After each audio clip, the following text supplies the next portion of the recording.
সম্ভব হলে আমার সাথে জোরে সরে বলে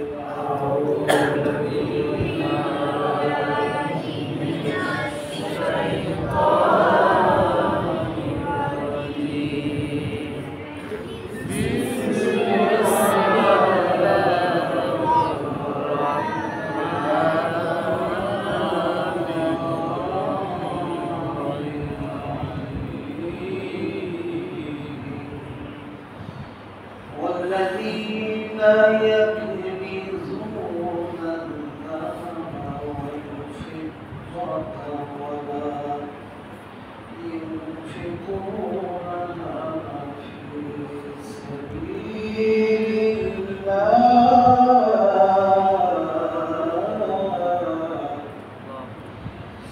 فبشرهم بعذاب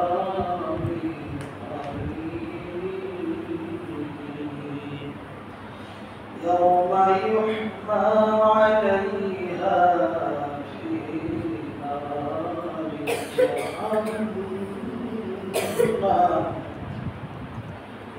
في نار جهنم فتكوى بها جباههم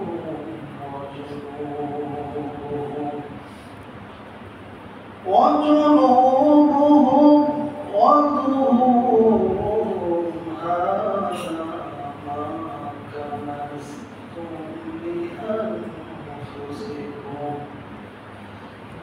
فذوقوا ما كنتم تكنزون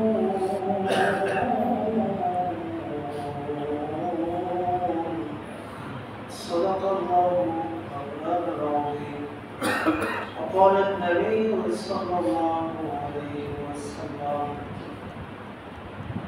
الصوم لي وأنا أجزي به الصوم لي وأنا أجزي به حتى نبات شمليا كذبتا طلبات شمليا كذبتا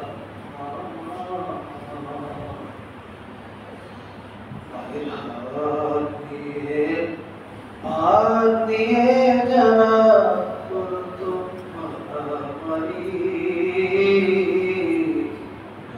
সেই ভাগে কোন খায় না কেউ করলাম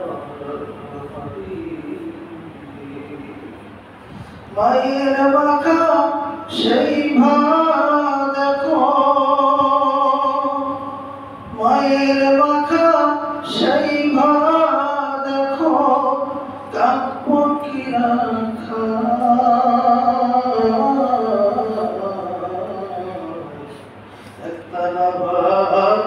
Shambiya kandevita Talabar Shambiya kandevita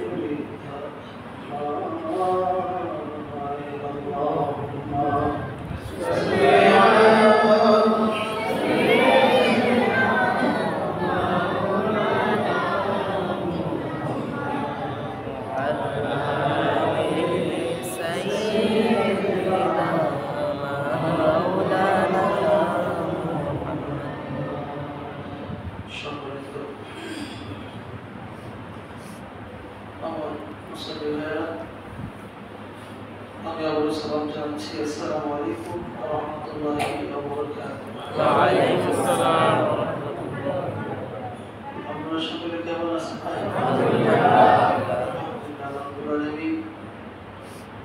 আমাদেরকে ভালো রেখেছেন, সুস্থ রেখেছেন। মুমিন ভালো থাক আর মন্দ থাক, সর্ব অবস্থায় শুকরিয়া আদায় করতে হবে কার ভাই? আল্লাহ রাব্বুল আলামিন। এজন্য আমরা ভালো থাকি, খারাপ থাকি, সর্বদাই সেই মনিবের দরবারে শুকর বলছি আলহামদুলিল্লাহ। সম্মানিত আমার ভাইয়েরা, এই নবী আমাদেরকে এমন একটা অফার দিয়েছেন, শুধুমাত্র এই কাজটা যদি আমরা করতে পারি, আমার মনে হয় জামানার পয়গম্বর হযরত মুহাম্মদ মুস্তাফা সাল্লাল্লাহু আলাইহি ওয়াসাল্লামের উম্মতদেরকে আল্লাহ রাব্বুল আলামিন এতই ভালোবাসেন, হাদিস আপনারা যতই পড়বেন ততই অবাক হয়ে যাবেন।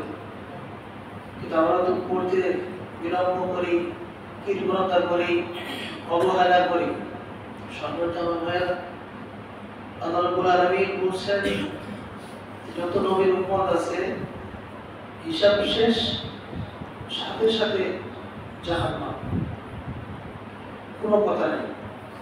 কিন্তু শুধুমাত্র কেবলমাত্র একমাত্র আমাদের দরদি নবী, কলেজের টুকরা নবী, মদিনাওয়ালা নবী মুহাম্মদুর রাসূলুল্লাহ সাল্লাল্লাহু আলাইহি ওয়াসাল্লাম উম্মতের হিসাব হওয়ার পরেও জাহান্নামের ফয়সালা হয়ে গেছে, তারপরেও আল্লাহ রাব্বুল আলামিন আমাদের নবীর উম্মতদেরকে সরাসরি জাহান্নামে পাঠাবেন না, এমন এক জায়গায় দাঁড় করাবেন, জমায়েত করবেন, একত্রিত করবেন, যেই জায়গা দিয়ে আলেম ওলামারা জান্নাতে যাবে। সুবহানাল্লাহ। আমার ভাইরা, আল্লাহর নবী বলে আমার পরে ইন্নাল উলামা ওয়ারাসাতুল আমবিয়া, ওলামাদেরকে আলেমদেরকে সুপারিশ করা আমার আল্লাহ অনুমতি দিয়ে দিবে। যেই রাস্তা দিয়ে আলেমরা জান্নাতে যাবে সেই রাস্তার মধ্যে ওই জাহান্নামীগুলোকে জমায়েত করবেন, একত্রিত করবেন। আর আল্লাহ রাব্বুল আলামিন তাকে বলবে, ও জাহান্নামীরা তোমরা তাকাইয়া থাকো, দেখো তো ওই আলেমদেরকে তোমরা চিনতে পারো কিনা। তখন তারা লক্ষ্য করে দেখবে, দেখতে দেখতে হঠাৎ করে আলেম ওলামাদেরকে যাদের সঙ্গে সম্পর্ক ছিল, উঠো বসা ছিল, চলাফেরা ছিল, কথাবার্তা ছিল, খাওয়া খাদ্য ছিল, তাদেরকে চিন্তা করবে আর ডাকতে বলবে, হুজুর আমাদের তো জাহান্নামের ফয়সালা হয়ে গেছে। হুজুর দুনিয়ায় থাকা অবস্থায় আপনি আমি একসঙ্গে চলাফেরা করতাম, আপনাকে ভালোবাসতাম, মহব্বত করতাম। হুজুর আপনি আজকে এই রাস্তা দিয়ে জান্নাতে যাবেন, আমাকে জাহান্নামে ফেলাইয়া কেমনে? দেখেন তো আপনার দৃষ্টি আমার নাম আছে না? আমার ভাইরা, ওই জাহান্নামী ব্যক্তিরা যখন আলেম ওলামাদেরকে এরকম লক্ষ্য করে বলবে, আলেম ওলামা চিন্তা করবে আর খেয়াল করবে, উপরের দিকে যখন লক্ষ্য করবে প্রজেক্টরের মাধ্যমে আল্লাহ রাব্বুল আলামিন তাদের কথাগুলো এখানে ওই আলেমকে দেখাইয়া দিবে। কথাগুলো যখন সত্য হয়ে যাবে, আলেম ওলামারা বলবে, আল্লাহ আমরা আর জান্নাতে যাইতে চাই না, ও মাবুদ আমরা যদি তাদেরকে ফেলাইয়া জান্নাতে যাই আমাদের মদিনাওয়ালা নবী মুখে কষ্ট পাবে। আমার ভাইরা, আলেম ওলামারা ডাক দিয়ে বলবে, ও আল্লাহ তাদেরকে ছেড়ে আমরা জান্নাতে যাইতে চাই না। আল্লাহ বলবে, তাহলে কি করবা? আলেম ওলামা এক বাক্যে তারা আওয়াজ দিয়ে উঠবে, আল্লাহ তাদেরকে ছাড়া আমরা জান্নাতে যাব না। আমার আল্লাহ ডাকতে বলবেন, ও আমার নবীর দায়িত্বশীলেরা, ও আমার নবীর ওয়ারিসেরা, জেনে রাখো তোমরা যাদেরকে চিনতে পারো চিনে চিনে ধরে ধরে জান্নাতে নিয়ে যাও। এটা কোন নবীর পাওয়ার?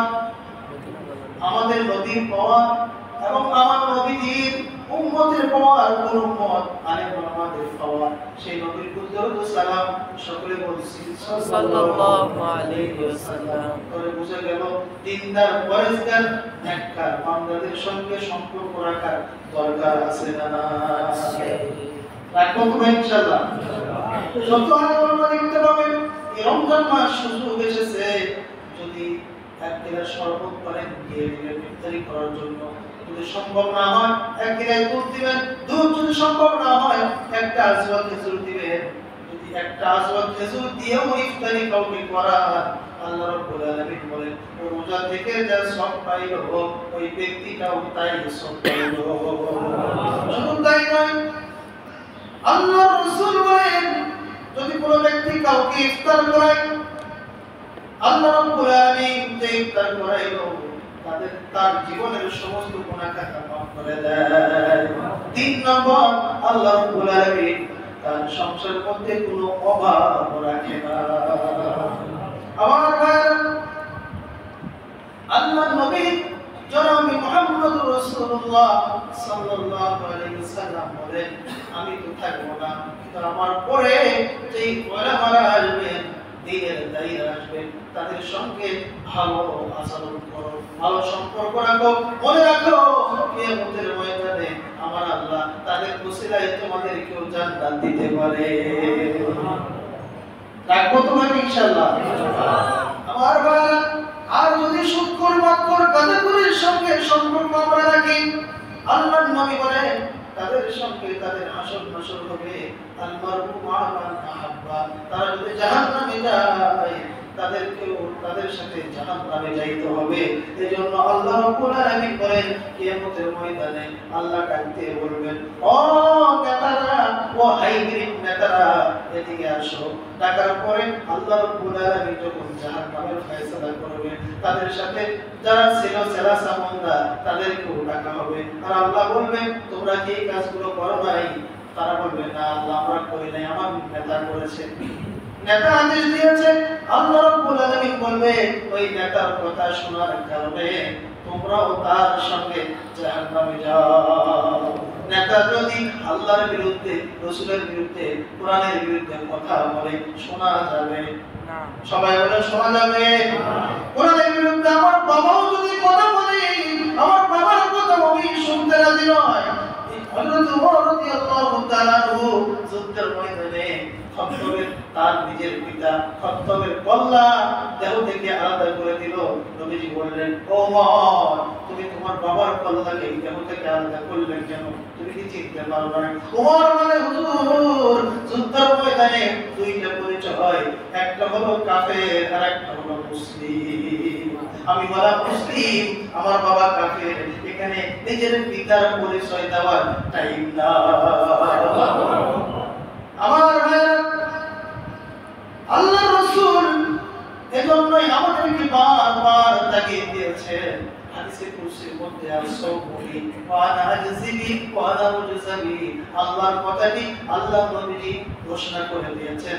আল্লাহ রাব্বুল আলামিন হাদিসে কুরসির মধ্যে বলেছেন, যারা রোজাদার হবে, আমি আল্লাহ তাদেরকে নিজ হাতে ইফতারি করাবো, অথবা তাদের পুরস্কার আমি নিজেই দিব, অথবা তাদের পুরস্কার আমি আল্লাহ নিজেই হয়ে যাব। আমার ভাইরা, আল্লাহর নবী মসজিদের নবীর মধ্যে মেম্বারের মধ্যে প্রথম পা দিলেন, দিয়ে আমিন বললেন। দ্বিতীয় সিঁড়ির মধ্যে পা দিয়ে আমিন বললেন। আমরা এই ঘটনা জানি কি জানি না? হাদিস তো সত্য, সহিহ নয়, সহিহ হাদিস। দ্বিতীয় সিঁড়ির মধ্যে পা দিয়ে বললেন আমিন। সাহাবারা বললেন, হুজুর, আপনি 3 বার আমিন বললেন, কারণ কি জানতে চাই। নবীজি বলেন, ও সাহাবাদের দল, আমি যা শুনি তোমরা তা শোনো না, আমি যা দেখি তোমরা তা দেখো না। হযরত জিবরাইল আমার কানে কানে এসে বলল, আমি যখন প্রথম সিঁড়িতে পা দিলাম, হযরত জিবরাইল বলল, হুজুর, আপনার উম্মতের মধ্যে যারা পিতামাতা খাইল, অথচ পিতামাতার হক আদায় করতে পারল না, তারা ধ্বংস হয়ে যাক। আমি রাসূল বললাম আমিন। নাউজুবিল্লাহ বলেন। রাসূল যদি আমিন বলেন তো দোয়া কবুল নাকি কবুল না? সরাসরি কবুল। দ্বিতীয় সিঁড়ির মধ্যে যখন পা দিলাম, ও সাহাবাদের দল, জিবরাইল আমাকে এসে বলল, ও নবীজি, আপনার নাম শোনার পরে যারা সাল্লাল্লাহু আলাইহি সাল্লাম দরুদ পড়ে না, সে ব্যক্তি ধ্বংস হয়ে যায়। আমি রাসূল বললাম আমিন। তার মানে বুঝা গেল, রাসূলের নাম শোনার সাথে সাথে কি বলতে হবে?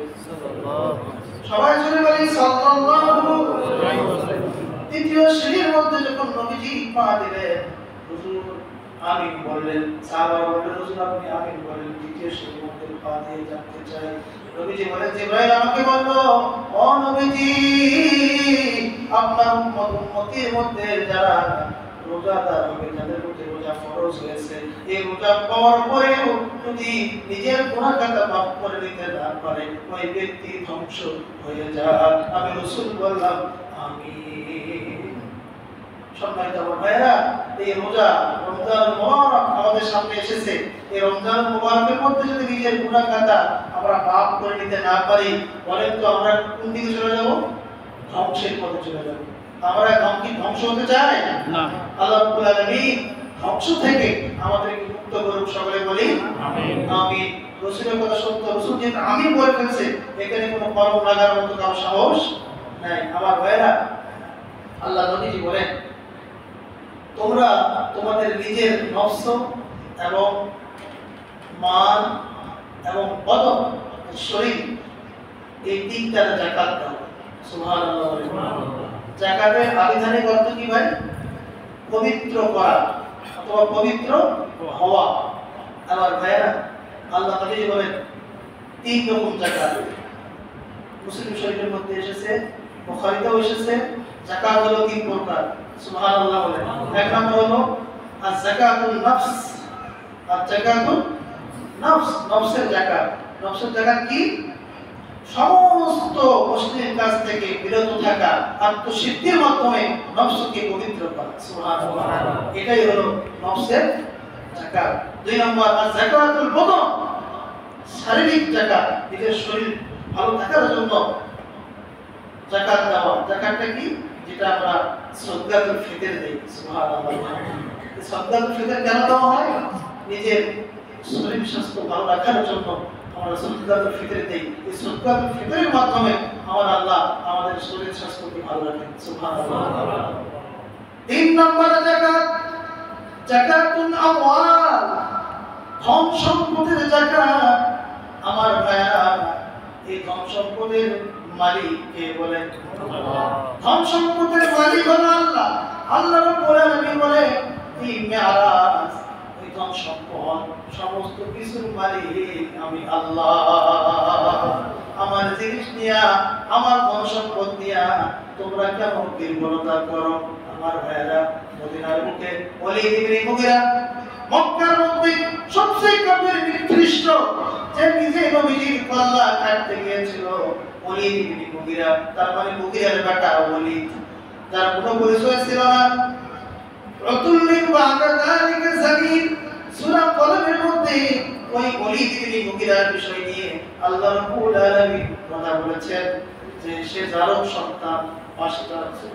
আমার ভাইরা, আল্লাহর নবীর কল্লা মুবারক কাটার জন্য যে গিয়েছিল, সে সবচেয়ে ধনী ছিল। ওলীদ ইবনে মুগীরা, তার পকেটের মধ্যে 100 দিরহাম অথবা 100 দিনার যদি তার পকেটে থাকতো, সে বলেছে সবচেয়ে খারাপ সময় তার এইটা।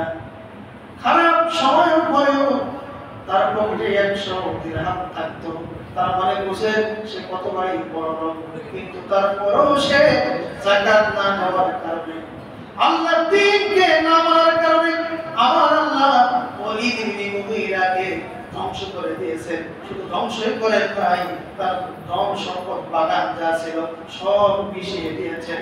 এখন আয়াত বলার সময় নাই, শুধু বলতেছি সূরাতুল আল-কালাম 29 নম্বর পারা। সূরা মুলুকের পরে যে সূরাটা, এই সূরা থেকে, এই সূরার মধ্য থেকে 13 আয়াত থেকে 33 আয়াত পর্যন্ত আপনারা পড়বেন যাকাত না দিলে কি কি ক্ষতি হবে এবং যাকাত দিলে কি হবে আপনারা পেয়ে যাবেন। আমার ভাইরা, ইয়ামিনের মধ্যে যে রাজধানী ছিল সে সময়, এই রাজধানীর নাম ছিল সারওয়ান। কি নাম? ইয়ামিনের রাজধানীর নাম ছিল সারওয়ান। সে সময় এই সারওয়ানের মধ্যে এক ব্যক্তিকে আমার আল্লাহ এত ঘনত্ব বানিয়েছিলেন, তাকে একটা বিশাল বাগানের মালিক বানিয়ে দিয়েছিলেন। ওই বাগানের মালিক হওয়ার পরে যখন ফল ফলাদি আসতো নিজের পরিবারের জন্য, সে যতটুকু লাগে ততটুকু নিয়ে সব মিসকিনদেরকে, ফকিরদেরকে বিলায়া দিত। সুবহানাল্লাহ। আমার ভাইরা, তাফসীরের কিতাবের মধ্যে আসে এই বাগানটা ছিল আঙ্গুরের বাগান। আল্লাহ রাব্বুল আলামিন তাকে ধন যেমন দিয়েছিলেন, সন্তানও তেমন দিয়েছিলেন। তার সন্তান ছিল 10 জন, তার বেটা ছিল 10 জন। সে যাকাত দিত এভাবে, পরিবারে যা লাগতো মাকে সব দিয়ে দিত। সে ইন্তিকালের পরে সন্তানেরা যখন দায়িত্ব নিলেন ওই বাগানে, তারা তখন চিন্তা করলো বাবা পাগল ছিল, নাউজুবিল্লাহ বলেন, বাগানের এত ফল-ফলাদি সে জমায়েত না করে, সঞ্চয় না করে আমার বাবা মানুষদেরকে বিলাইয়া দিত। আমার বাবা যখন ফল-ফলাদি পারত, মানুষেরা এখানে ভিড় জমাইত, কারণ আমার বাবা দান খয়রাত করে এটা মানুষেরা জানে, বিদায় এখানে ভিড় জমাইত। আমার ভাইয়েরা 10 জন ছেলে একবারে সিদ্ধান্ত নিল, না না, এই কাজ আর করা যাবে না, আমাদের বাগানের ফল-ফলাদি আমরা মানুষকে দিতে চাই না। আগামীকাল আমাদের বাগানের ফল আমরা পাড়াবো, এখানে যখন দিন হয়ে যাবে, আলো হয়ে যাবে, মানুষ জমায়েত করবে, না দিলে সমস্যা হবে। এই জন্য পরামর্শ সাপেক্ষে ফজরের নামাজের আগে, সূর্য ওঠার আগে তারা নিয়োগ করেছে লোকজন নিয়ে গিয়া সমস্ত মালগুলো বাগান থেকে পাড়ায়া তারা ফজরের আগে বাড়ির মধ্যে পৌঁছতে চায়। এই খবর জানে কে?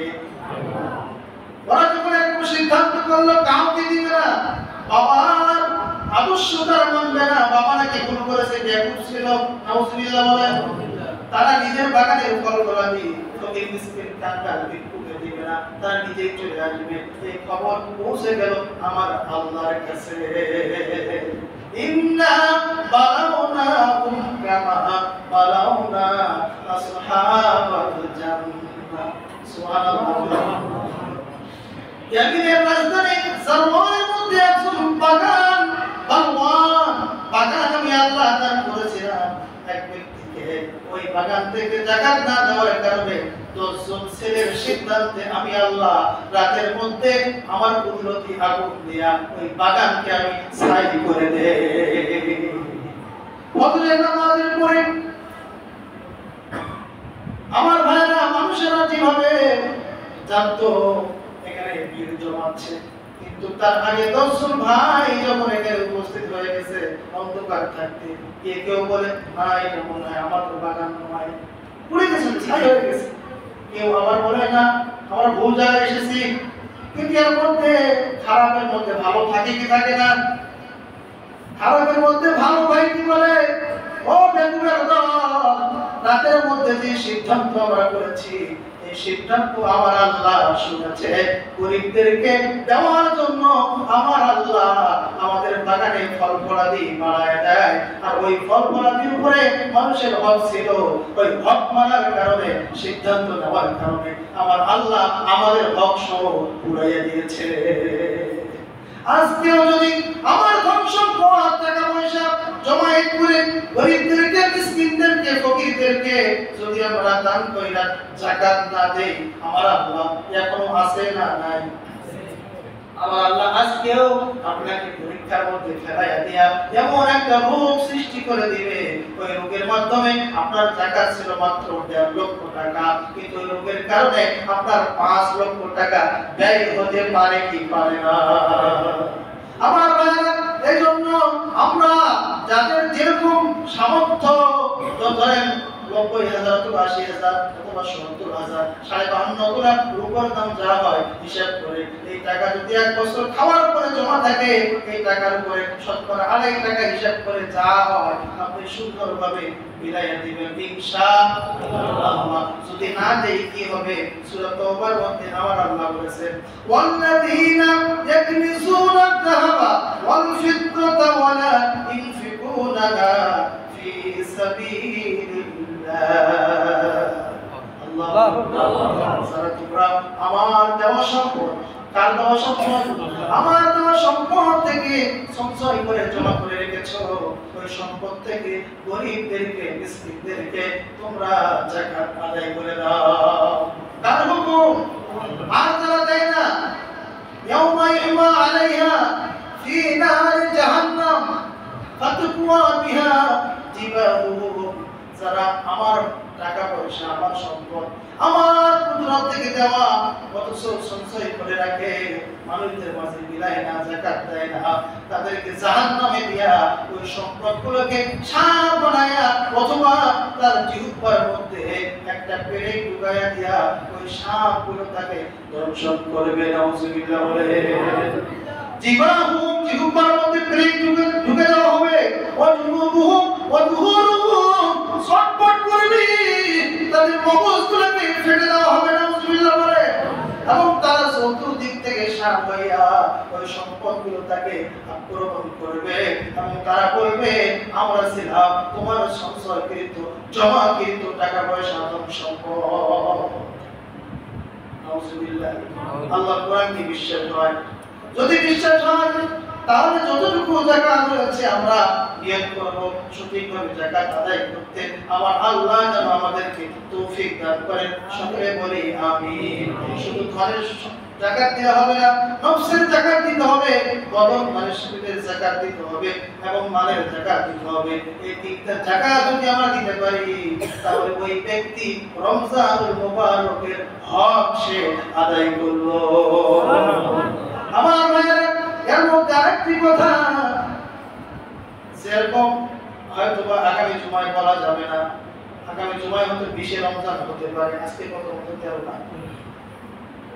এই জন্য আগামী জুমার দিন 20 রমজান আসরের নামাজের পরে সূর্য ডুবার আগে মসজিদে থাকতে হয়। এটার নাম কি? সবাই একটু বলেন ভাই। ইতিকাফ। কি নাম? ইতিকাফ। ইতিকাফ সবাই এই জন্য সংক্ষিপ্ত বলে দেই। ইতিকাফ হলো ভাড়া করে আনা নয়, ইতিকাফ হলো পুরো বুড়া লোককে বসায় দেওয়া নয়, ইতিকাফ হলো যুবক জনসংখ্যে বসায় দেওয়া। যুবকেরা ইতিকাফ করবে। ইতিকাফ মানে আল্লাহর নবী বলেন তো দেখি ভাই, নফল নামাজ আল্লাহর নবী কি জীবনে ছেড়েছে কি ছাড়ে নাই? ছাড়ে নাই।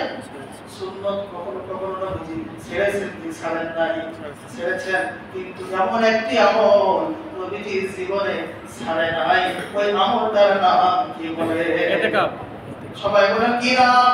আমার পিছনে ভাইগুলো একটু আওয়াজ করে বলেন কি নাম? ইতিকাফ। জীবনে যে আমল ছাড়ে নাই সেই আমল আমরা জীবনে করি না, ঠিক কি বলেন?